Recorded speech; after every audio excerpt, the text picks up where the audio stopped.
Ik weet eigenlijk niet hoe ik het u moet zeggen, want het orgel dateert uit 1390.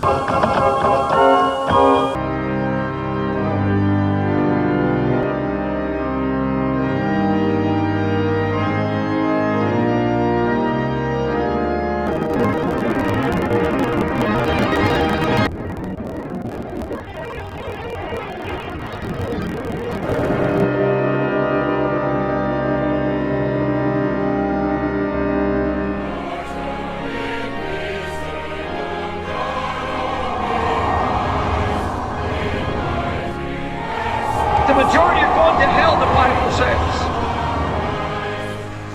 John said, we know that the fear of God and the whole world lies in darkness. The whole world is in darkness. The Bible said the fearful, unbelieving, are going there, the abominable, the murderers. Now you say, I'm not a murderer, but my Bible said if you hate your brother, you're a murderer. Isn't that what it says? If you believe that, say amen. If you hate your brother, you're a murderer. All murderers, all war murderers, that's harlotry, fornication, sex and debauchery, all sorcerers, that means those who sell and produce and distribute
Versöhnungskirche steht jetzt mitten im... The Church of Reconciliation now stands in the middle of the death strip. The remains of house facades have come to form a secondary wall of sorts.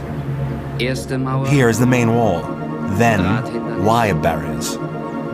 The death strip with anti-tank obstacles and a wire mesh fence fitted with signal devices and alarms.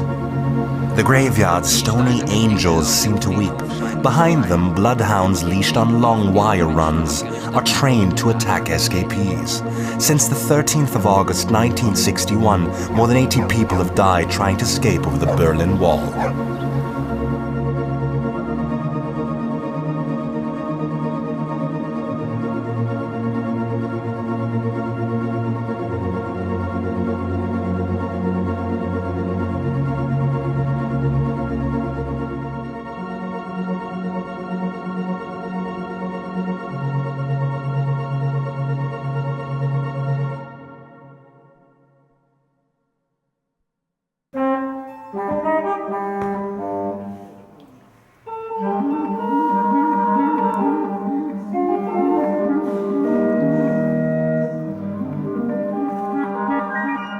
For me as a musician, it's always had a particular kind of impact that I'm a classically trained guitarist, and you know what comes with that is focus on sound, sound production, and when I started freelancing, I was very much focused on contemporary classical music for many years, which also entailed challenging your technical skills and learning extended techniques and playing complex scores and so on. So it has shaped my ways of playing. I think both the attention to sound and the potential for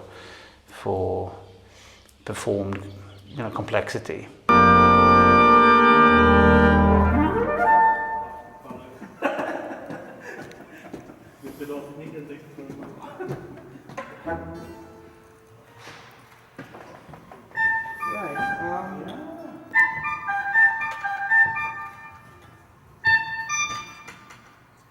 So initially my research was focused mostly on designing interaction between body movement and sound, and by joining the GEM research cluster at LTU and Luleå University of Technology in Sweden, then I got more interested in remotely controllable organs, since there's a very big one there. And so it started kind of slow. I wasn't initially that interested in organs, but like by learning more about that organ and hearing the sounds it could make, I got more interested in it.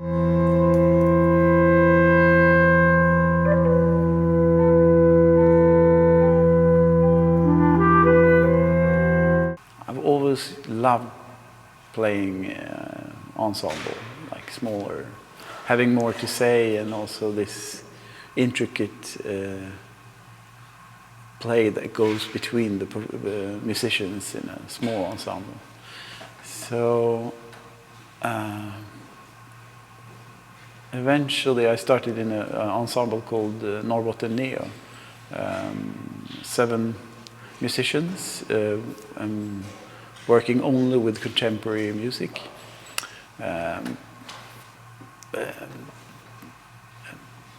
From mostly Swedish composers, commissioning works from them, but also work with the young students that are going to be composers. And in that ensemble, I worked 18 years in that ensemble. I also did a lot of live electronics.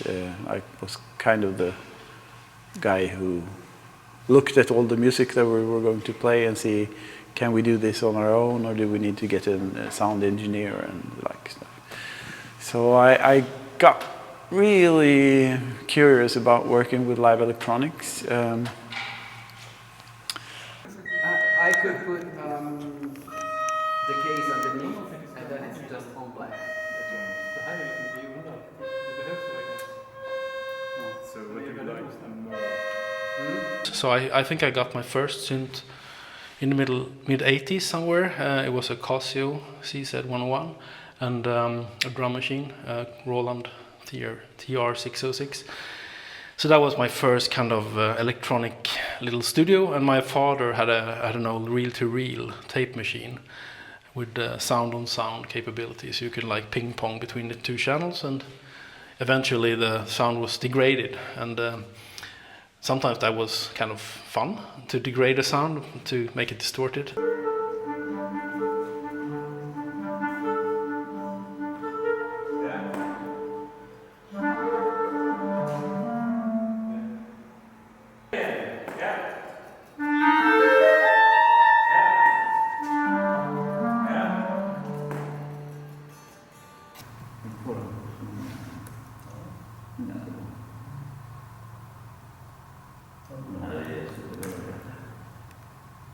The TCP/IP Quartet was formed to explore the hyperorgans connected, like between cities and between different continents. Was that you? Yeah, I think so.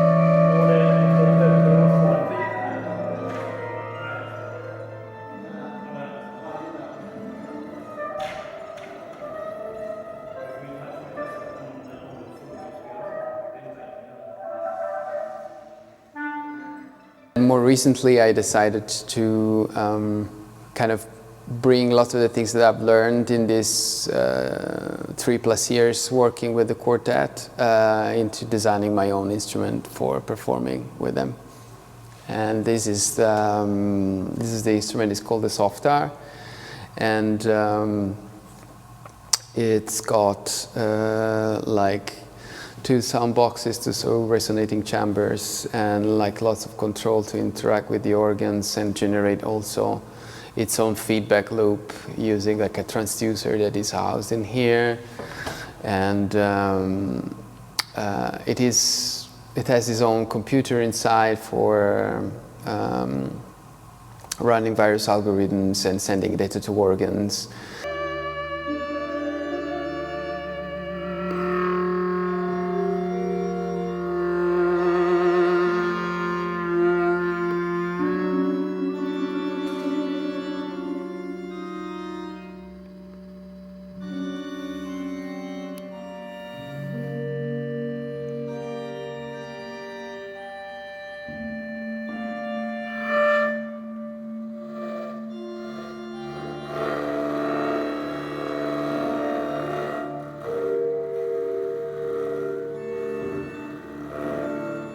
Taking one step further, the hyperorgan itself can also easily be thought of as, you know, given that they are placed in historically quite prominent buildings, often churches, otherwise concert halls, they always carry a lot of history. And with network technologies, one of the, shall we say, one of the artistically most powerful possibilities is, you know, how you can connect places and get a sense of being maybe more in more than one place, or being in a place which is not there, right? Exploring, you know, presence that's mediated through sound or sound and vision. So it's a way of organizing also how we use the field recordings and these archive materials of stories and voices from the Berlin War times.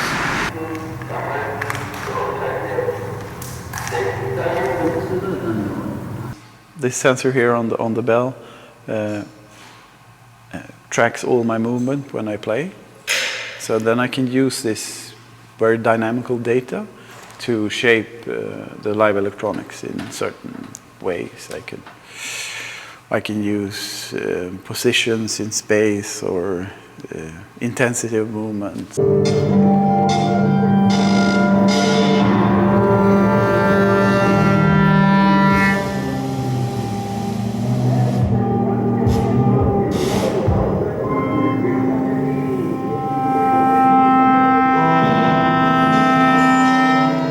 What does the movement we do when we play, what do they mean?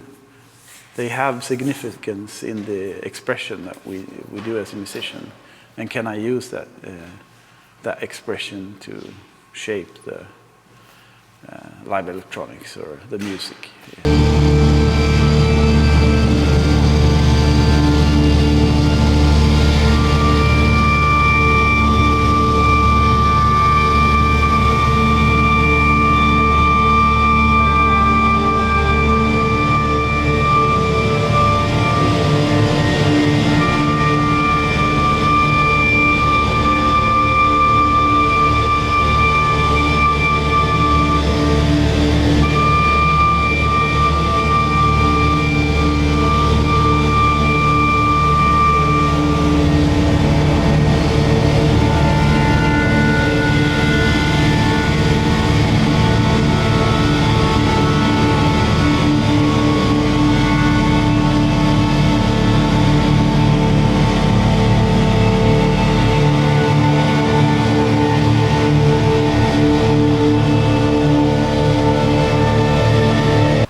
We should spend more time rehearsing and less time fixing things.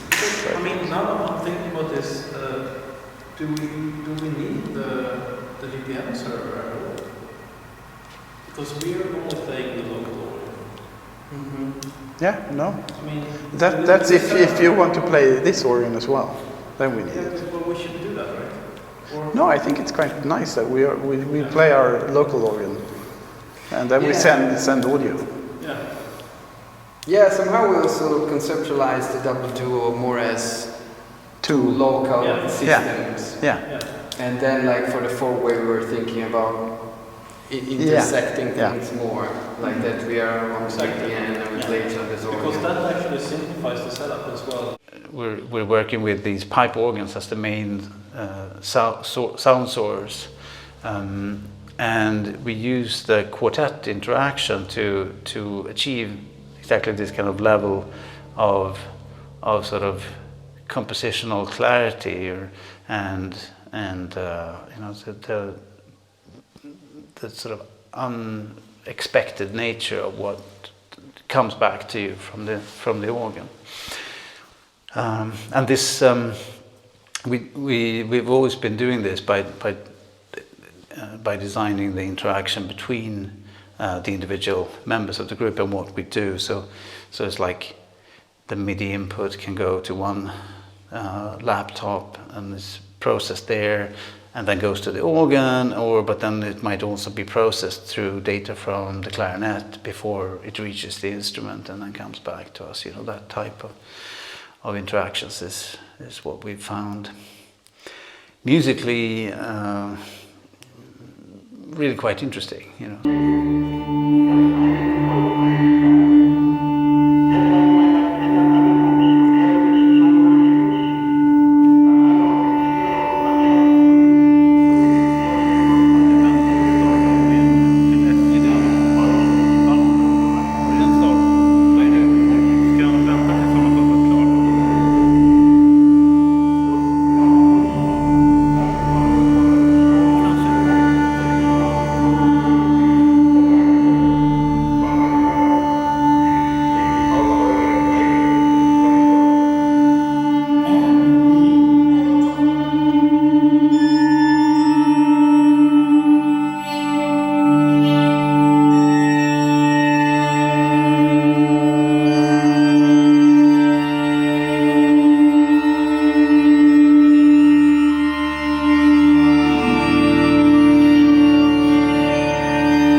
The hyperorgan to me is not about technology.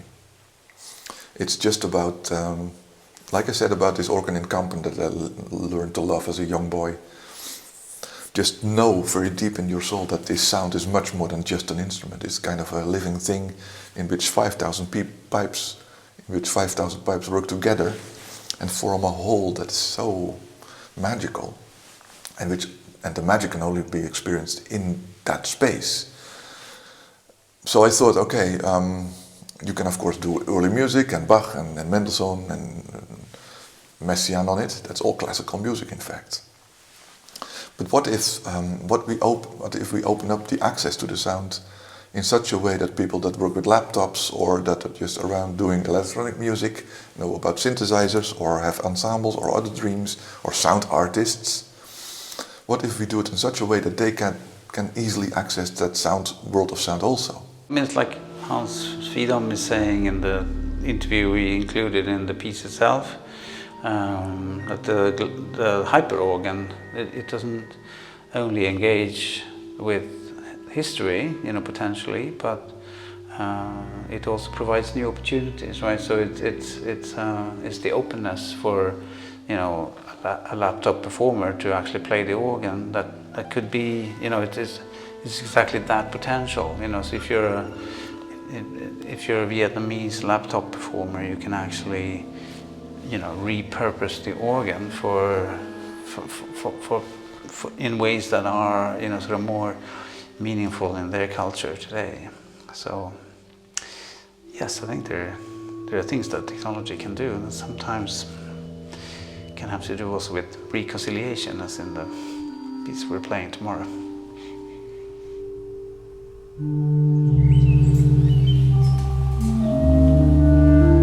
So we're standing here next to the Orgelpark, the building of the Orgelpark, and of course that's a new name. Back in the day it was called Parkkerk, the church next to the Vondelpark. The Parkkerk was inaugurated in 1918, and this building has a very special position in history. The first pastor it had, Geelkerken, said from the pulpit, I think even on one of the first Sundays, that although the Bible has to be taken to be true, every word of it, it might have been the case that the snake did not really talk to Eve in paradise. And that led to a big problem. People fighting and discussing and negotiating. So the police was in the streets on some Sundays to just keep the people down and calm. So what fascinates me about the Orgelpark, the building, the place where it is, on the one hand it's conflictuous, but also later on this reconciliation idea, bringing other people in to learn from them. And then of course what we do is just open up the musical world around the pipe organ, not forgetting about the church, not abandoning it, but opening up to many, many other layers. So what we have here is not just a building with a few nice instruments and just invite people and you do what you like best with these instruments. We try to understand that if it is the case that music is made by musicians that use sound as materials, they better have the best materials available. That means that we completely rethought what an organ actually is. Not only what making music is, but also what it is to build an organ. And we learned from the 20th century in the sense that in those days people tried to invent new funny stuff that sounded weird or different, or to add gadgets to consoles and just have these extensions. But it actually never works because you're compromising the sound concept of your instrument. And by that I mean that every pipe has to play its role with the other 3,000 ones in one instrument. So what we did is go back to just embracing historical sound concepts and go at it in a different way by developing a digital interface. The aim of which is that the access to all that sound material is opened up. We like the organ to be as open as possible to laptop musicians, to people that are not trained to be an organist, to this new generation of younger organists that like to make soundscapes, and they require different approaches, different access. So what the hyperorgan does actually is not just respecting the past, but being inclusive about it.